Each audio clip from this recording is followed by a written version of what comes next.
Welcome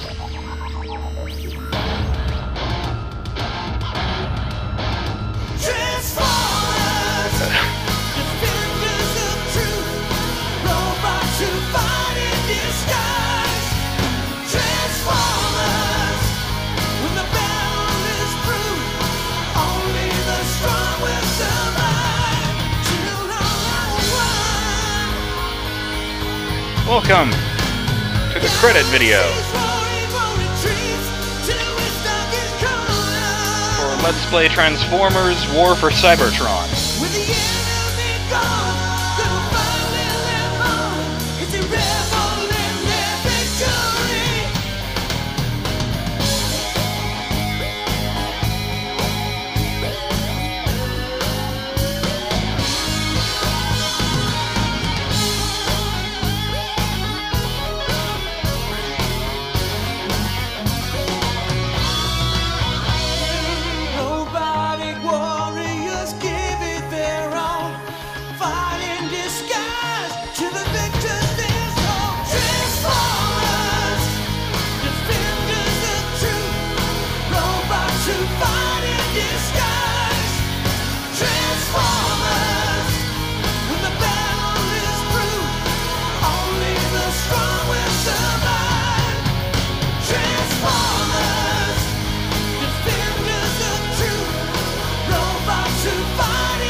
Oh, neat. RC is unlocked. I was wondering what she was doing in the credits, given that there weren't any female Transformers in the campaign.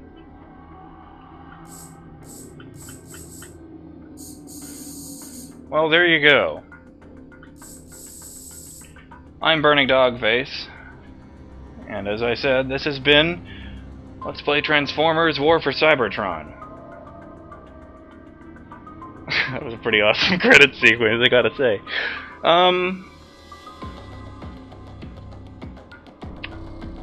It's kinda hard to know what to say about this game.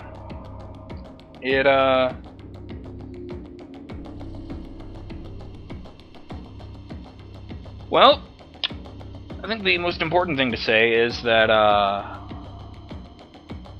it was a Transformers game, and it wasn't absolute trash. That's, an unfortunately rare distinction. I mean, okay, it's a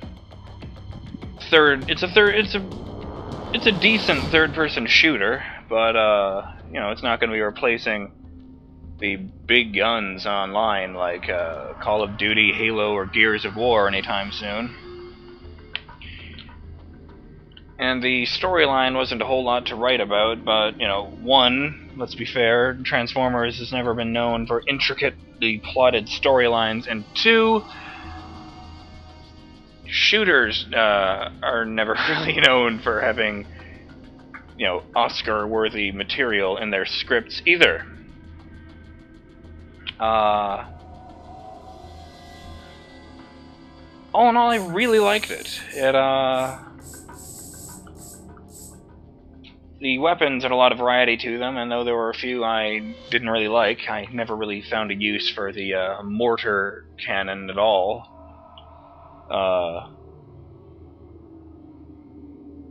The sheer variety of characters you can control was really entertaining. I find it kind of funny, though, that I never played as, well, I didn't... What the hell am I trying to say? I didn't play as some of the more iconic characters, like Bumblebee, Ironhide, or Starscream. Though I did get to play as Megatron, Soundwave, and Optimus Prime, so I'm pretty stoked about that.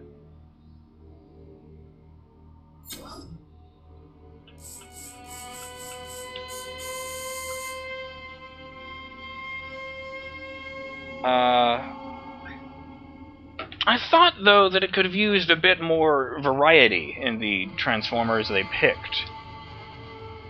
I mean, there were plenty of Autobots, although if I had my my personal choice, I would have thrown in, oh, I don't know, Terracore and Ram Drive are always fun. I know they're kind of newer. Terracore turns into a smart car and all, but it would have been nice to see them represented. Not as familiar with the Decepticon characters, although they really had a dearth of playable characters, which is strange. I mean, 3 out of the, 5 levels had Megatron, Soundwave, and Breakdown. Which is kind of strange, given that it's not like there's a dearth of evil robots to have chosen from. Off the top of my head, I would have thrown in Splitwave, but simply because he's got such an entertaining personality. But the fact that he turns into a boat would have been kind of a problem, since I don't think there are any oceans on Cybertron. Trying to think of profound things to say. I always have this problem at the end of a Let's Play. The gameplay could have been a bit more well thought out. I mean, let's face it. Every level really only had one objective, and the gameplay consisted of you getting from point A to point B, and in between you would gun down dozens of enemy soldiers and push a whole lot of buttons. That was basically all of the non-combat things amounted to pushing buttons. Or, shooting pieces of machinery. Not alive machinery. At least the boss fights are entertaining. I really liked the Zeta Prime fight. And, the Soundwave fight was fun, because he got to show off his cassettes. But, yeah, there you have it. All in all, I really enjoyed this game because it was a nice treatment of the Transformers franchise. I really liked how the different characters' vehicle modes all felt different. And I really liked... Well, I really liked the shooting. I mean, most of the guns, it was really satisfying. Could have used some deeper clips on a few of them, but all in all, I had a really good time. Transformers War for Cybertron is currently available on Steam, if you're interested, for $29.99, and I mean exactly $29.99, because Steam doesn't have tax.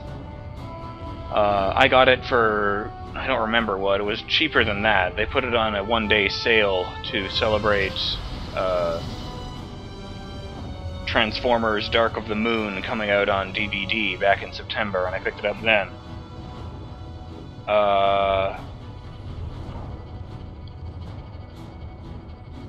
I did think it was kind of weird that the PC version was compatible with the Xbox 360 controller, but didn't change any of the in-game listings for the commands. I don't know. The game had its pros and its cons, but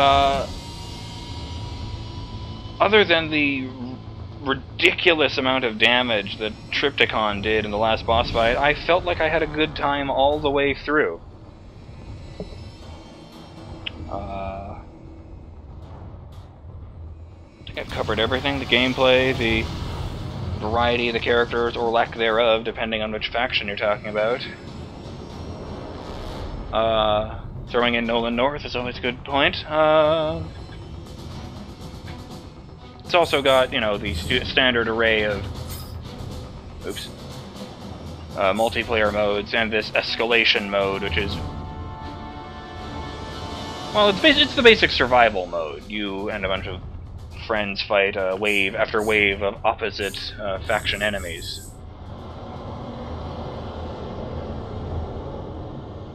I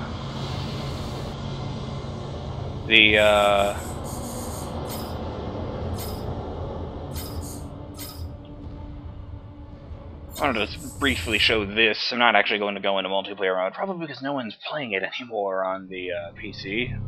But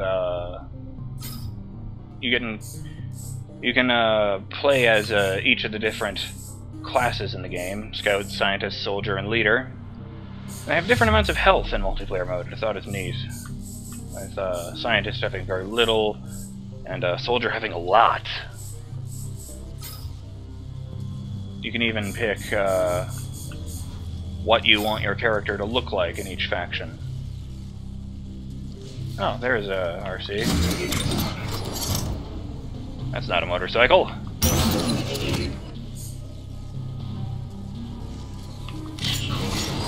And yeah, that was Bumblebee there. You can have, you can literally pick from pre-existing characters. There's Breakdown now. I still only have the 2 Decepticons.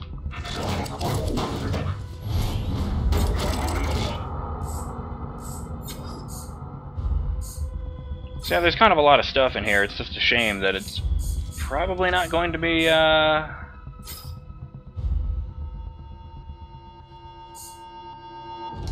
much use anymore since the game came out in 2010.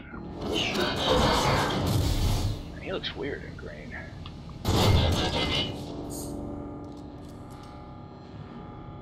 Oh, Ratchet's leader type, that's weird.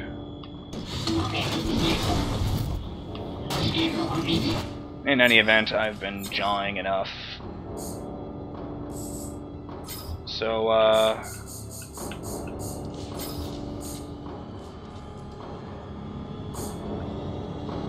I'll just, say I enjoyed playing it. I will thank you for watching with me.